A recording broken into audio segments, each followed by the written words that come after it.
Keith, thank you for taking the time to have this conversation today. I'm sure the listeners of this podcast are really going to be interested in what you have to share. And just to kick things off, do you mind briefly introducing yourself and maybe touching on what it is you're involved in on a day-to-day basis?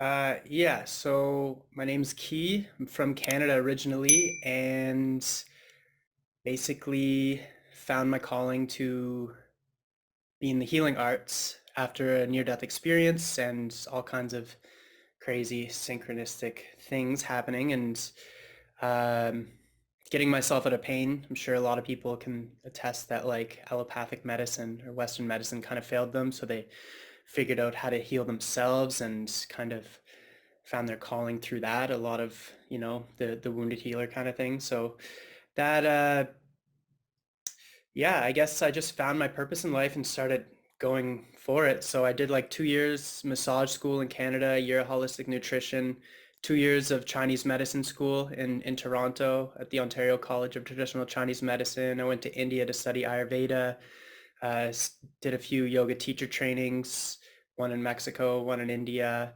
uh, Breathwork. I've studied sauna and ice bath with Othership. They're really big uh, community. They call themselves the House of Transformation. They're opening a place in New York City right now, but they have a couple locations in Toronto. They've been really helpful on my journey, and I've been working with psychedelics and other medicines for over a decade now. Recreationally first, and then now therapeutically in my practice, and it's been really powerful. And then so I basically bring people through journeys with body work, really deep body work, and acupuncture, sound, and then a few other modalities. Okay. And yeah, so right now I'm in Switzerland and just hosting ceremonies and yeah, just trying to stay healthy, keep the nervous system relaxed, and enjoy life. Well, I initially came across your page and I saw you were doing a lot of like myofascia type release exercises and movement therapy and things like that. I'm super interested in all that stuff, and I think it's becoming more popular nowadays for people to become self healers as opposed to going to different practitioners or going, heaven forbid, going to a hospital or a doctor to get some pills prescribed. Just to try to mask whatever they're dealing with. But I think your content really addresses some of the, say, mental, emotional struggles that people might have that sort of ties into their physical body and a lot of their fascia that can really get wound up and things like that. So it really, when I came across your content, I just thought it was kind of a unique approach that a lot of people aren't necessarily taking. And some people would even call it like woo woo because it's not really scientifically verified in a lot of ways. But I think it's because science is just so far behind when it comes to addressing some of the physical or mental emotional issues some people have. So I just want to take it back a little bit. What near-death experience did you initially have that kind of put you on this journey?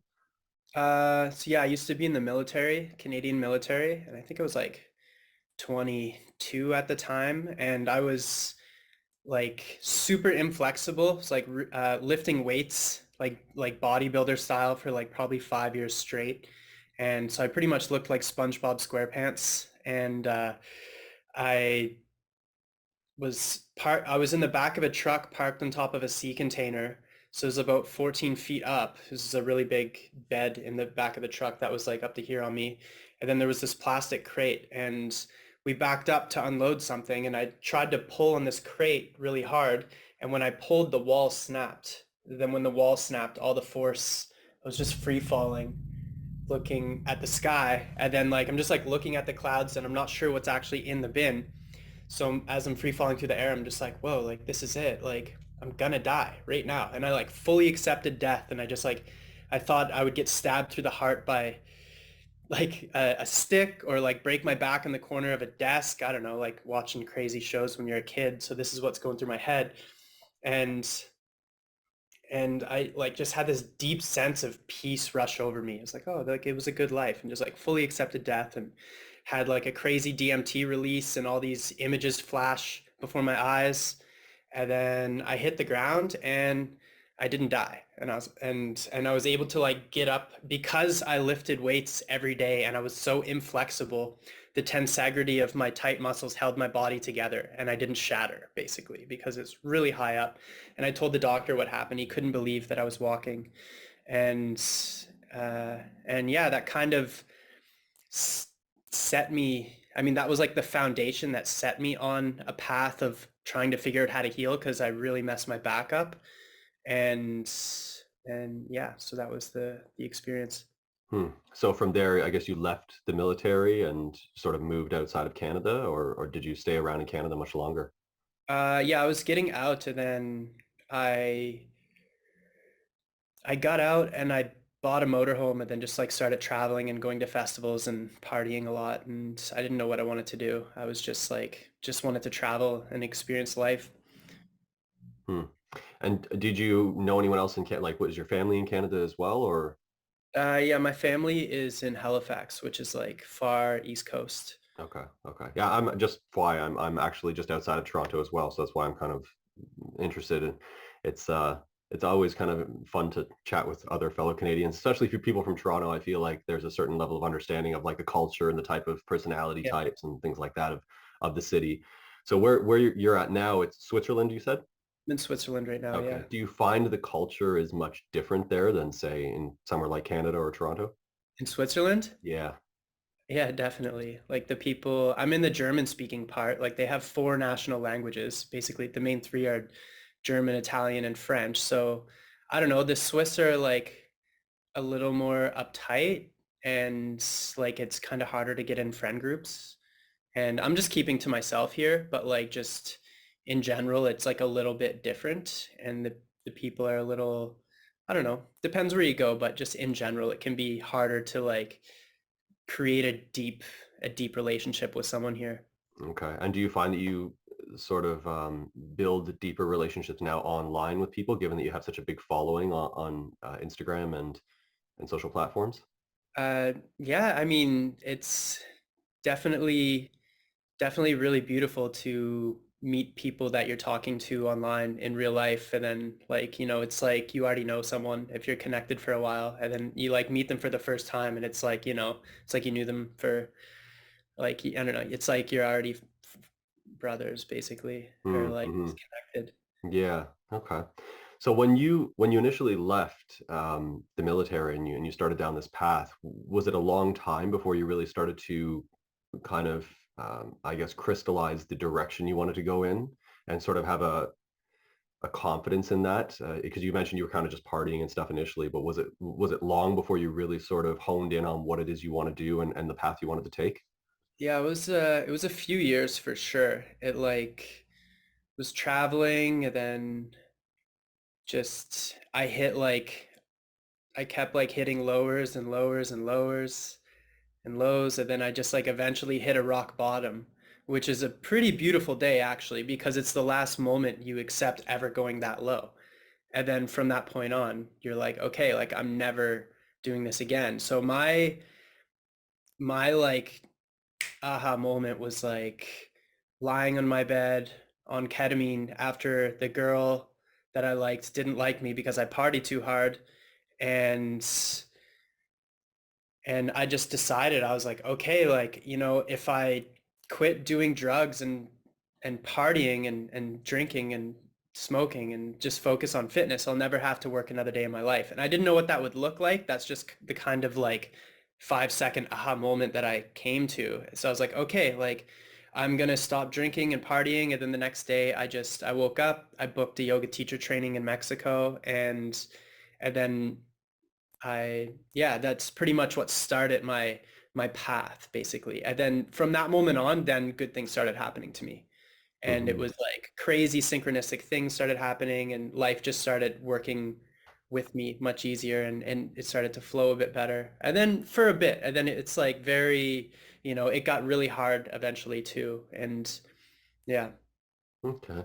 And did you have much experience with psychedelics prior to that, or was this like while you were in the military, say, or even at a younger age prior to then, or was it something you Yeah, just started getting into? I started eating mushrooms when I was like 13, started smoking weed when I was 11. I don't know if you've probably heard of the Trailer Park Boys since you're from Yeah, yeah. Canada.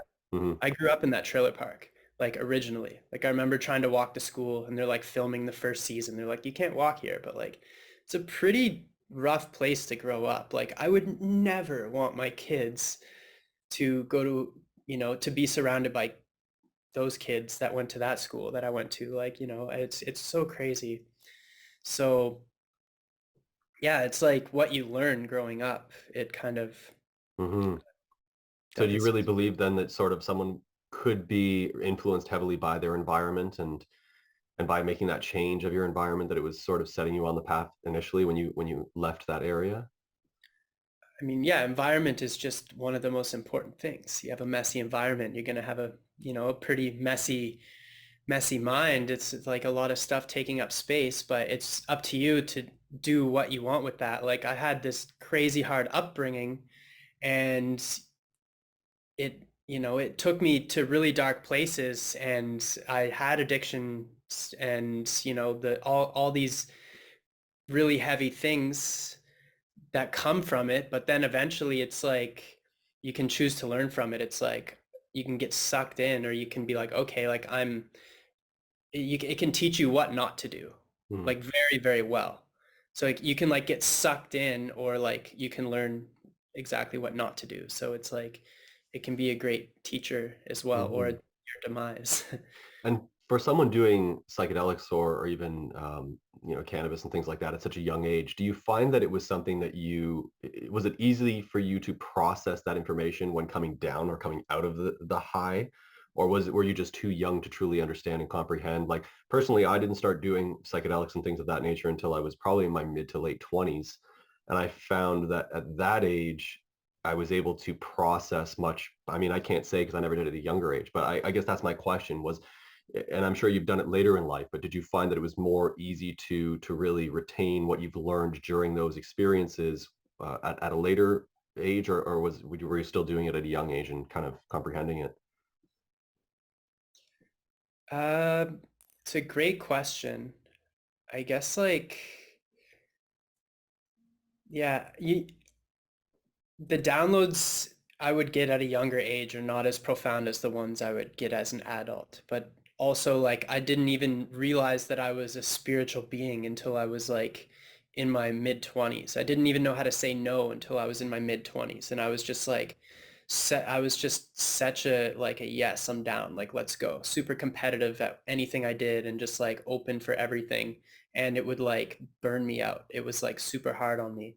But so I like kind of yeah, I didn't process the way I could have. I just was like down for the good experience. Okay. And what advice could you give to someone that is in a similar state where they're finding themselves maybe caught in and could come down to environment and people they surround themselves with, but caught in that sort of loop or that pattern of just the yes, yes, let's party, let's go. And I find that it's actually kind of it could be kind of like running away from one's true nature. It's like kind of it's almost like disassociative. Like they're not really facing, they're doing their own inner work. They're just kind of focusing on these external things. But I know a lot of people go through it. I mean, I personally did it a lot with drinking prior to getting into sort of psychedelics. I just would, work like crazy and then go out and party and drink. And, it got a little bit out of hand for me. But um, what advice could you give to someone that's in that pattern that hasn't really had that breakout moment yet, and then they're not really sure what to do or which direction to go? Yeah, like feeling is the highest form of communication. So like if you feel like you shouldn't do something, then listen to yourself. And saying no to someone is saying yes to yourself. It's like one of the most powerful things you can do because it's taking care of your needs when you say no to someone else. So yeah, that's really important. And then other advice, just enjoy the journey because like whatever choice you do make, like there's no right or wrong. There just like is. And it's like learn from that, take the lessons and just keep moving forward. And like don't beat yourself up over the things that you did because it's like it's okay. No matter what you did, like it's okay. And yeah, like life goes on until it Hmm. doesn't. Hmm. Yeah, I find getting caught up on the little mistakes here and there is something that can really deter someone's future progression. I try to make a lot of posts about that as well, just to like really focus on being in the present and not so much so that you're not planning for the future, but definitely not so much that you're being hindered or dragged down or weighed down by the past, because I think that's just crazy. So nowadays, do you kind of take psychedelics at all, or you just sort of transition to something else like breath work? I see you're doing a lot of that. Can you elaborate on any of the current energetic work you're doing? Uh, yeah, so I occasionally I will. Like if I'm like really out of balance and I'm like, oh, like I need a reset, then, I might take a day off and go to a crazy nature space and like microdose some psilocybin or something or San Pedro or do a ceremony. But in general, like I don't need it. It's not necessary because like we already have a pharmacy of the most powerful drugs inside of us already. Like we are the medicine, so we can achieve these states in a sober state. And yeah, breath work is just so powerful.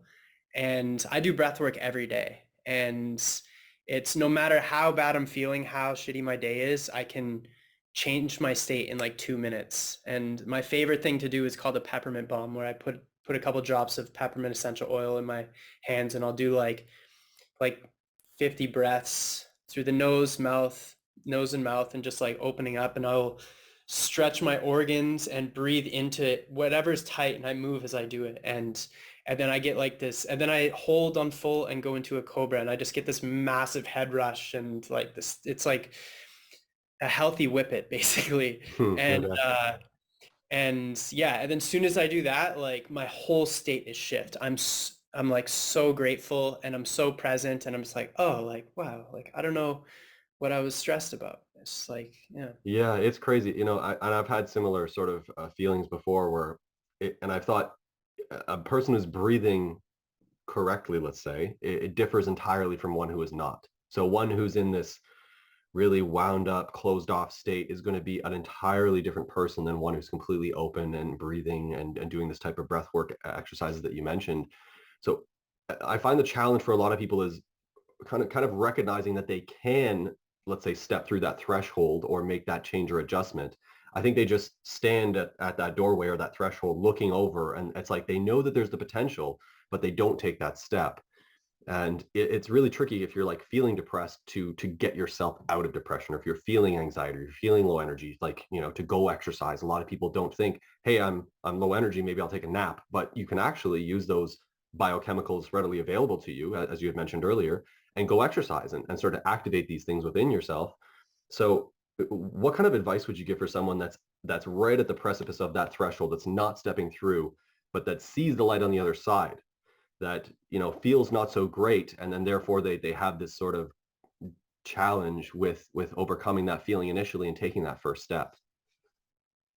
Mm, understanding your why, like why do you want to do it in the first place, and understanding that feeling good is it just feels so good. It's so much better. Like, and a lot of people don't even know what really health feels like, because there's just so much, like the food that's keeps going through the system is just not good, and people are at this baseline of like, coffee and fast food and heaviness, and not numbing out the emotions, not actually feeling everything. So I don't know. A good place to start is just, I mean, you can just do more good habits than your bad habits. Like there's like a tipping point, and as soon as you start doing more habits than your bad habits a little bit every day, like it makes a big difference. And then I think like learning how to breathe, like we were talking about the breath, it's the most important thing. Like the number one thing that we will die without is oxygen, is breath. So learning how to breathe properly, we take about 25,000 breaths a day. And a lot of people are using their secondary breathing muscles. So the diaphragm's the primary breathing muscle. We have like the scalenes, SCM, pecs, serratus anterior, posterior, and or serratus inferior, posterior, and superior, and a bunch of secondary breathing muscles. And every time you breathe using those muscles, that's an extra contraction. So if you do that all day, 25,000 extra contractions a day, you're going to be really stressed. Things are going to be really tight. So just coming back to the breath and understanding how to breathe properly, which will then relax the chi in the body. It will relax all these muscles more, and then it'll create space for you to heal and create space for you to feel what you've been suppressing. So then if you learn how to breathe and sit long enough and focus on yourself, then eventually things will start to come up. You will burn away tension. Childhood memories will come up and release. And the more time you spend just sitting, the more things you can just release and burn away. So a good place to start is the breath. The second most important thing that we need in life that we will die without is sleep. So understanding how to sleep properly. And the most important thing nowadays, I would say, is taking control of blue light is the number one, and the number two, well, these are, I mean, is uh, having a happy heart. Because if your heart is not happy, then you will not sleep properly. And it's the number one cause of insomnia. These two things I just mentioned, the blue light and then not having a happy heart, will cause lack of sleep. It'll cause a light sleep. You won't sleep deep. So then when you wake up, even though you have 8 hours, you're not sleeping deep. You're not feeling rested. You're not having proper deep sleep or REM sleep. And it makes a huge difference. So having it like a nighttime routine where you like stop eating at a certain time, have a chill time, turn the lights down, have some tea, read a book, just do a little bit of nothing, breathing, relax the nervous system, like that'll change your life. And the crazy thing is the little things are the big things in life. Like the little things are truly the big things because they add up. They're what we do every day. And it's just the beauty around us in the now, every moment. So if you just take control of the little habits, then you will see big results in your life. That's some great advice, and it's funny to think that there are so many. You said 25,000 breaths taken, and the majority of which are unconscious, completely unconscious, as is the majority of other bodily functions, completely unconscious. So I suppose the practice would then be to take hold consciously more of those activities and focus on them and try and improve upon them. I know that the heart thing that you mentioned is really interesting too, because I feel that way. It's like having a heavy heart or being very lighthearted that even ties in with the ancient Egyptians weighing the heart on the scale. And it seems as though the lightheartedness and the playfulness or the joyousness is this sort of universal natural state of being. And I think through the environment that we all are in, through our eating and everything we're doing on a daily basis with technology, it's taking us out of this natural state. I see you post a lot of content in nature. Do you find that helps bring you more into resonance with that natural state, with the universal sort of universal order, let's call it? I mean, we are nature. So the more time you can spend in nature, the better. And I try to be out there as much as I can. And it also makes for better content. I mean, like someone would rather look at like mountains and trees or some kind of beautiful nature than like, a white wall or something. So Mm. I try to get out there as much as I can. And if I don't, I notice it and I don't feel as good. Yeah, yeah, I'm the same way. Actually, I need to get out a bit more, and now it's because I'm still in Canada. It's just freezing and snow everywhere, but that's fun in its own way, I suppose. Cold therapy. Mhm. So, other than what you have mentioned, do you have any other meditation practices, like where you would sit down and say, I know the breath work is a form of meditation, but do you have anything outside of that, like mindfulness meditation or mantras that you repeat, or loving kindness, anything like that? I do all kinds of different stuff. And like I juggle, which is one thing that is proven to increase gray matter in the brain, which is why I learned to do it because, I mean, we need all the help we can get to help with our memory. And so juggling is a great meditation. Uh, Walking and breathing, just like a walking meditation, focus on the breath. And actually a lot of our best ideas will come to us while we're walking. Because as we crisscross, left brain controls right side of the body and vice versa, it brings us into a whole brain state as we're walking and we're showering the brain with movement. All the things are moving. So walking is really great and just like not looking at your phone, being present, being with your breath, noticing the world around you. How much things can you notice and just taking it all in? Or thinking about whatever it is you need to do, something you want to create in life. And usually great ideas come to us, or shutting the brain off and not thinking, and it'll still come to us. I think Yeah. walking is one of my favorite things to do. I have three dogs as well, so it's something I'm kind of really encouraged to do because of them, especially taking them into nature and things like that. Um, if someone's in a city, I guess it's kind of tricky for them to get out into nature, but definitely I suppose they could walk the city streets. I mean, being from Toronto, you know how chaotic city life can certainly be. Um, so if someone's getting back to the fascial release techniques and things like that you do, I really was intrigued by some of the videos, and I know you work with a lot of people. Where do you find a lot of people carry tension in their body? And it's kind of like could be a sticking point for them. And do you recommend any particular releases or techniques that they could do quickly themselves at home, or even if you could demonstrate, that would be amazing. Something that could help alleviate that area of tension that those people experience. Yeah, I mean, it's like around this area, and then say like the hips, glutes, hip flexors especially, like just this area and yeah, here. So everyone is going to be really tight here and have a lot of stuff here. And I think because we're using our phones a lot, typing a lot, like everything we do is in front of us. So like this stuff right here, just opening this up will give so much relief for everybody. Um, I really love dancing, and when I dance and do movements, I think about opening up my fascial system as I'm moving. So there's like something called nerve flossing where we just basically bring our nerves to end range and then and back a little bit and go back and forth between end range. And it's like this works on all the sinews, muscles, fascia, nerves. And I try to like incorporate these movements into my dancing as I flow. So I'll just like put music on and flow and try to open up my body. And all you need to do to open up your body is just like extend and like push and just bring your joints to end range and search. So there's three, I'll show you the three nerve flosses in the upper limb. There's one, I call it smoke the doobie. This one, you just bring it down here. This is the ulnar nerve floss. I'm going to do it with you as you're doing it. So I Yeah, basically go like this. Okay. yeah, the more you extend Okay. the pinky finger, the more you're gonna feel it. And you just want to create Oh, tension as wow. much. Yeah. That's so And then funny. yeah, and then you can search. And since the nerves come out through the neck, when Uh, you get the neck in there, you're gonna feel it even more. And then I'll reach and just try to find and create space.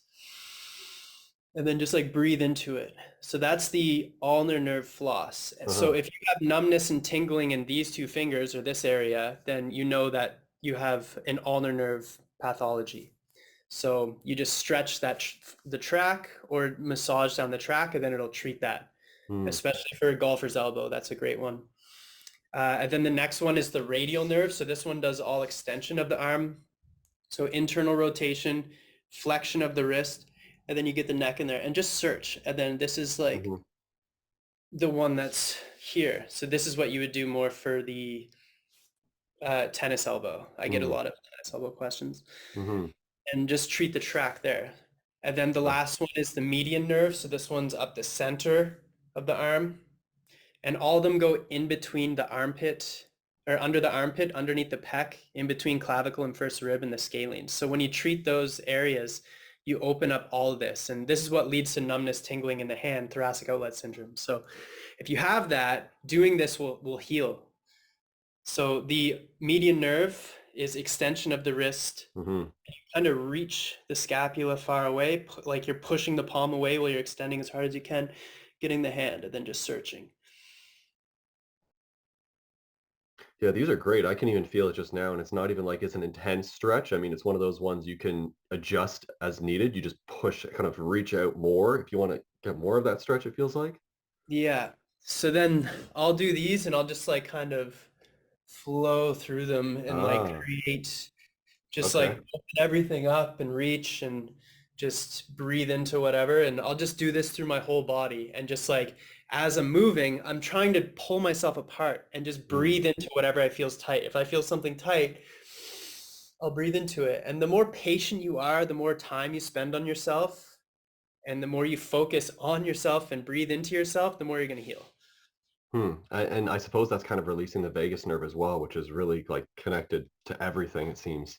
Mhm. Um, so do you find that when you're working with people, I mean, you're obviously showing them things like that are going to help loosen them up. Do you find they're resistant to trying these things, or do you find they're very open to it and open to the idea behind it? I get a lot of very type A people that are like, let's go. Like I'm like that are down to do the work, that want the pain. They're like, I'm here to do body work. I'm not here for a massage. Like I'm down for the really strong needling. I'm down for the really deep treatment. And yeah, some people are like a little more sensitive, but for the most part, a lot of people that come to me are like ready to do the work.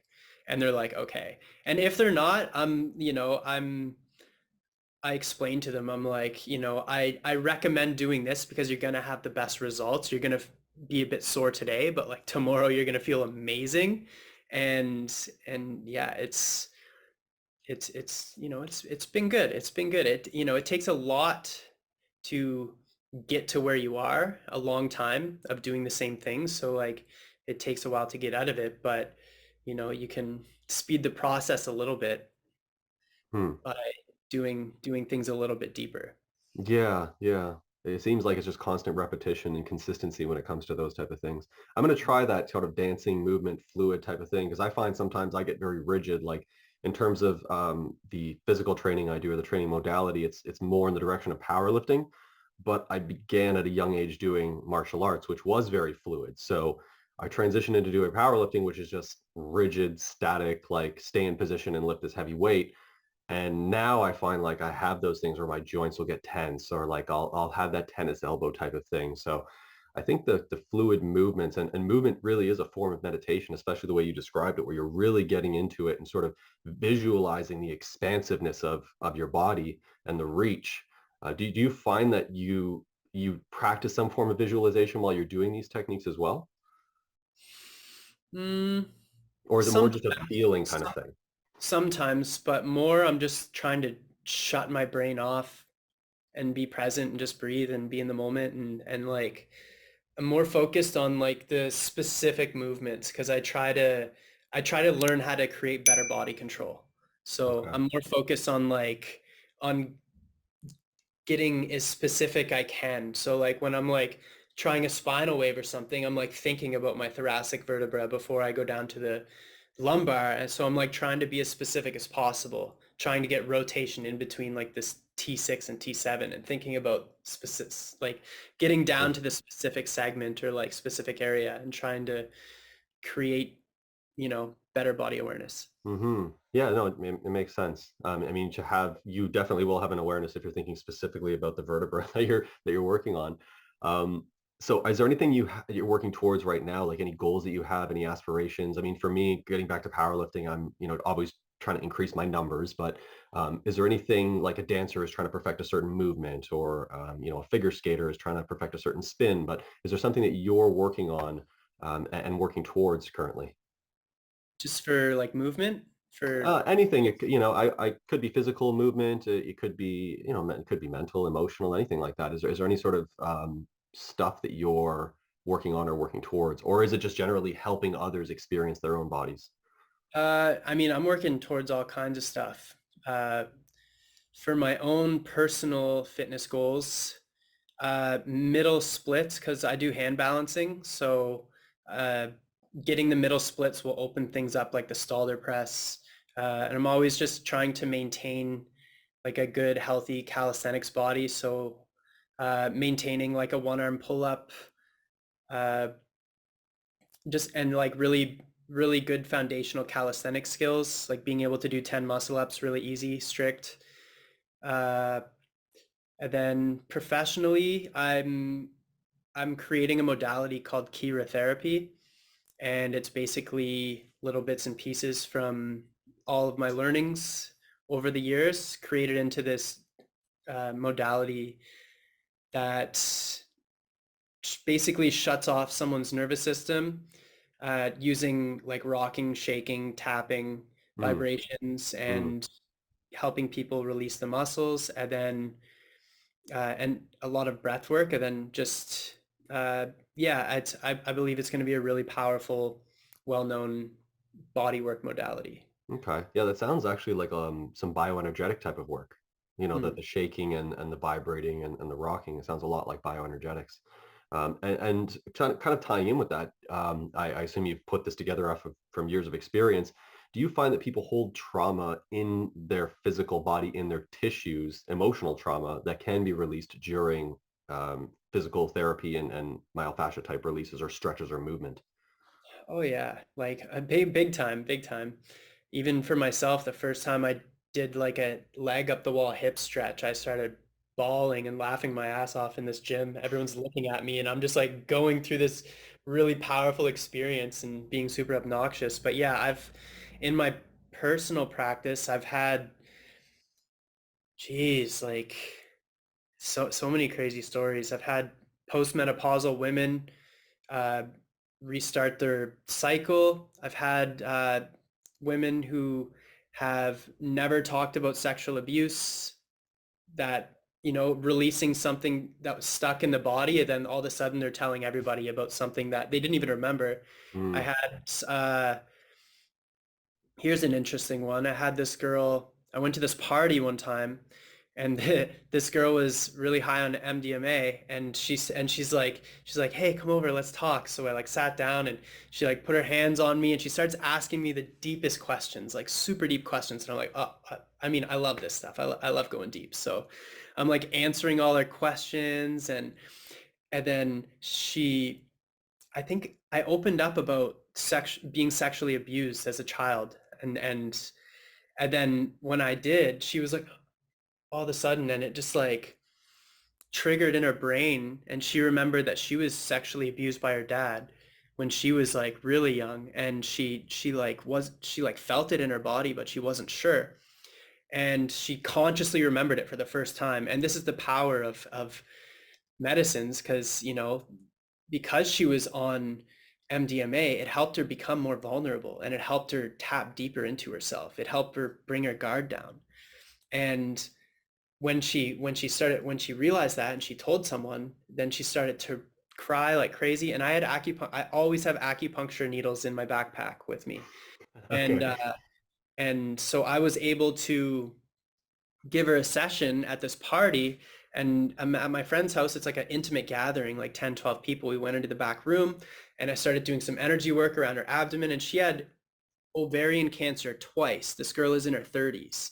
And why did she have ovarian cancer? It's like she was holding on to that her whole life.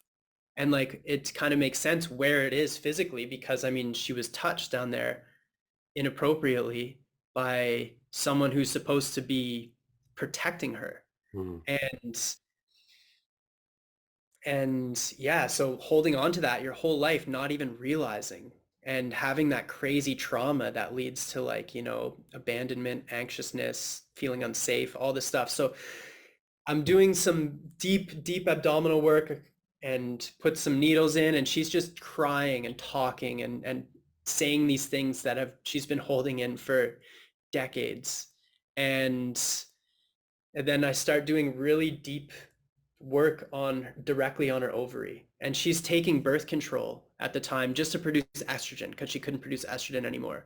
And then all of a sudden we hear like that, and there's like a little pop, and then all of a sudden her ovary just like it activated, and then it started like working. It was really crazy. But I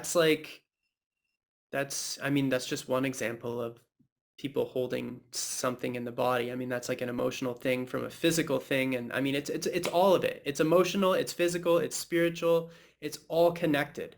So like anything can be held in a certain tissue. And that's like when you go inward and you're focusing on an area, and a memory comes up when you're intentionally focusing on a specific area, then whatever comes up was being held in those tissues where you were focusing. And Mm. when it burns away, then you release it.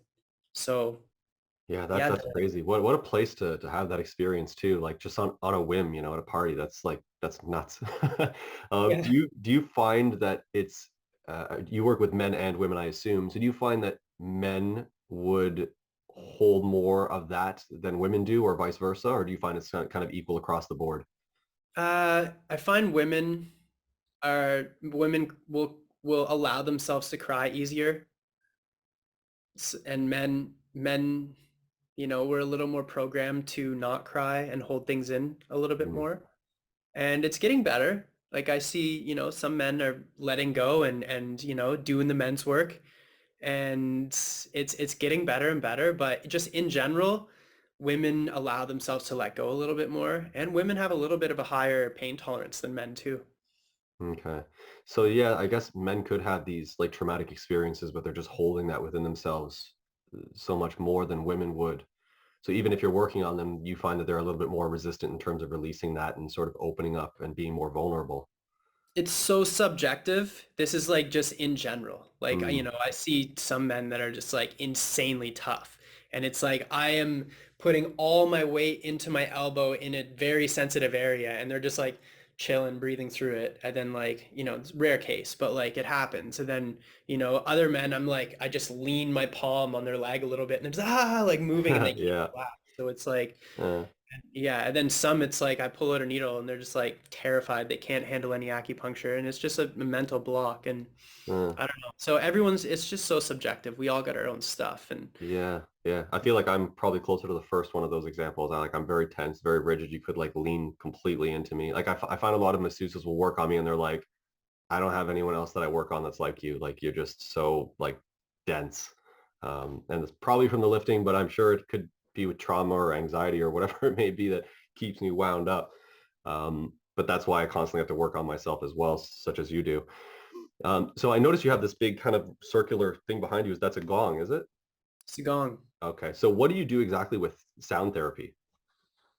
So yeah, I have a bunch of sound tools and basically when I like to do it with the needles in the person. So I'll like send the Mm-hmm. vibrations through the needles and yeah, it's just another thing to relax the nervous system and send healing vibrations into the body. So each vibration will have a healing, each frequency will have a healing property to it.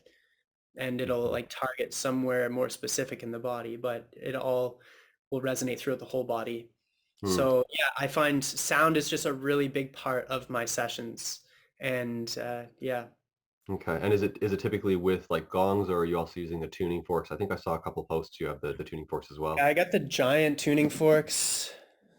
So these are, my buddy makes these. Mm-hmm. Mm-hmm. Uh, so yeah, these are massive. Yeah, those are huge. Ooh. Uh-huh. Yeah, I have other ones like which the normal ones are like this big. So Yeah. he makes, I think this is one of the biggest tuning forks in the world. This is Mm. the double. It's a perfect fifth. Do I even have the mallet?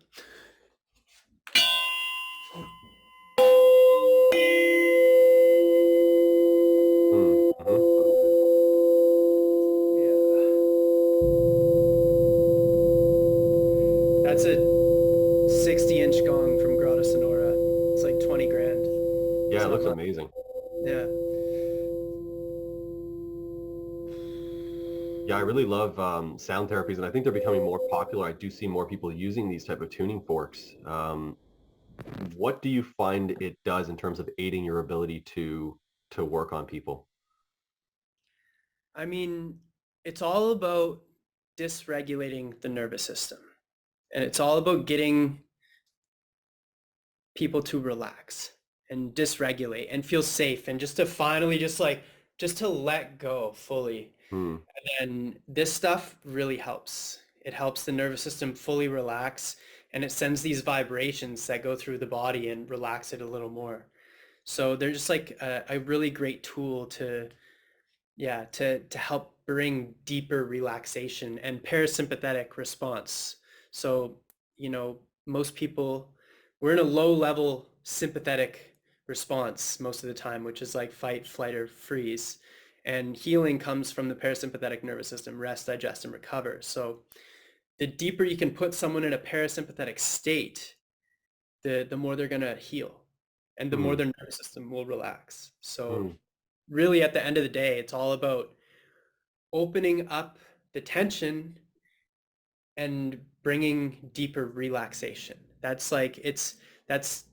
pretty much how to heal is just to open things up and relax. And the more you can do that, the more you can target and balance everything out. And the more you can do that, the more you can target what's going on because the more relaxed you are, the more you're going to feel what needs attention and what's sore. Hmm. It's interesting because at the beginning of our conversation here, you had mentioned that sleep is super important. And then now you're kind of touching on this relaxed state, which is a relaxed state you could get into when you're about to go to sleep. even when you hit that tuning fork there, I could even feel that sort of relaxation coming through, and I'm listening to computer speakers, so I'm not even getting the full impact of it. But I think that that healing state and that state of relaxation, they kind of go hand in hand, because you are doing the majority of healing when in the sleeping state as well. I mean, that's the body's time to rest and recover. So it's interesting you mentioned that. I never really thought about these tools being a way of relaxing an individual. I always thought of them that the sound vibration kind of echoing through or reverberating through their body, because people are, I mean, they are essentially composed of vibration. Um, but yeah, it's really interesting to look at it that way of like healing and relaxation, and really just like being more opening up the receptivity to the work you're about to do. So it's more like it's kind of like you do it to kick things off in the session, or you're using it throughout the session as well to maintain that state for them. Um, so I'll use a bit at the beginning to just like I'll put specific vibrations like in through the skull at the third eye or like by way specific acupuncture points, Hmm. and then just helps drop them in quicker. And then I will like go through my body work session, do a bit of needles, and then at the end of the session when they're lying face up, then I will put all the acupuncture needles that I feel is needed, and then I will do like a deep sound bath where they're just like fully like just had a full body treatment, fully relaxed, and just like went through a bunch of pain as well. So like they're just like, you know, proud of themselves that they just did that, and then opens up the chi, they're everything's flowing, and then all of a sudden you're getting blasted with like a giant gong or you know, flutes, shakers, Tibetan bowls, koshi chimes, just all these different things. And it's just like just taking everything and just like, Mm, yeah. that's cool. So and you're doing all this stuff strictly in person, right? I mean, you're not, are you doing any virtual online Zoom type things with people as well? No. Well, actually, I'm running one program right now, and I have some students from all over the world where I'm teaching them how to do what I'm doing, basically. And yeah, I'm running that right now. Other than that, I'm like not doing too many online stuff. I'm just really working on creating this, and it's like how can I help the most people? And the best way I can help the most people is to be able to teach people how to do what I do, because there's not a lot of people that do it, and it's really hard to find a good practitioner. And I have people messaging me all the time, like, do you know where I can find someone who does this or does what you do? And I'm like, I don't. Like, Hmm. it's really it's hard to find. And like out of all the schoolings I went to, it's like there's not a lot of people who I graduated who I would like pay to treat. Like there's people scared to needle when I went to acupuncture school, and there's like a lot of people that, you know, I mean, there's someone for everyone, because like there's, you know, people like different style practitioners. There's a lot of people who wouldn't like my style, even though I always try to meet the person where they're at. But like, you know, I'm here to do the work. Like I want to help you do the work. And so yeah, I want to teach, or I am teaching people to how to do this style of body work that I believe is the most effective bodywork style that I know of. Hmm. So, It and it, seems like a pretty holistic approach that you're taking, because it seems like you're taking elements of, as I mentioned earlier, like bioenergetics, but then also a little bit of the breath work stuff, a little bit of the sound therapy. It also sounds like, and even from your videos, you're doing a little bit of like Rolfing techniques, if you're familiar with that. So it's a really interesting approach that you take. So, and I don't see many people doing it, especially on like on social media and whatnot. That's what initially caught my eye. I've been to dozens and dozens of practitioners of all types, people that have even treated like Olympic sports teams and things like that. And I find that most of the time a practitioner is very like set in one way of what they do. They don't necessarily dabble in other areas. And I'm stuck in a similar situation where I'm like, well, what about this? You know, like this seems to be something that we can incorporate into you know, the sessions, but I don't really see many practitioners doing that. So it's a good idea that you have to really kind of incorporate all of what you're doing and the knowledge you've acquired, and try and get that out there, get other people to apply that in their practices and what they're doing. So um, kudos to you for having that vision. A lot of people don't. They really just want to focus on the services they offer, but of course they're limited by their own time and availability. So it's not really reaching that broader scale. Mhm. And very good stuff anyways. Um, but Thank you. just to sort of wrap things up, if someone does want to reach out to you to book a session or to find out more information, where should they do so? Should they shoot you a DM or visit your website? Yeah, you can just DM me on Instagram. I'm kind of like building all my stuff right now, but yeah, website as well, but Instagram is usually I'm like working the most on that right now. I'm starting to build a community. So that, but yeah, it's not done yet. So Mhm. Instagram DM is cool. Okay, cool. Yeah, well, thanks for taking the time to have this chat today. I really enjoyed it. I'm sure lots of people are going to benefit from it. And you might get hit with some DMs and things like that. And then we'll be sharing some of these clips on Instagram as well. So I'm sure some people will have some comments on what we're discussing. But yeah, once again, thanks you so much for taking this time. I really appreciated it. I've learned quite a bit too, and I'm going to try some of these methods that you mentioned. This one's interesting because I've read a lot about samurai warriors and things of that nature. Some of them would drink tea like this, and it has this connection with the whole arm, that the way you've described it, it kind of helps me visualize why it's connected in that way and why someone would drink tea like this. I mean, it looks a little dainty, but there is some sort of physical reason behind it, as to extend the pinkies and extend the fingers and not get into these sort of claw-like rigid forms that we're often in. So um, yeah, really interesting conversation. I do appreciate it a lot. So thank you again. And I'd love to have another follow-up chat sometime, especially when your program's released and when it's really when you have people out there practicing it and sharing the message. Yeah, let's do it, man. Thanks a lot for having me on. I really appreciate it. Thank you.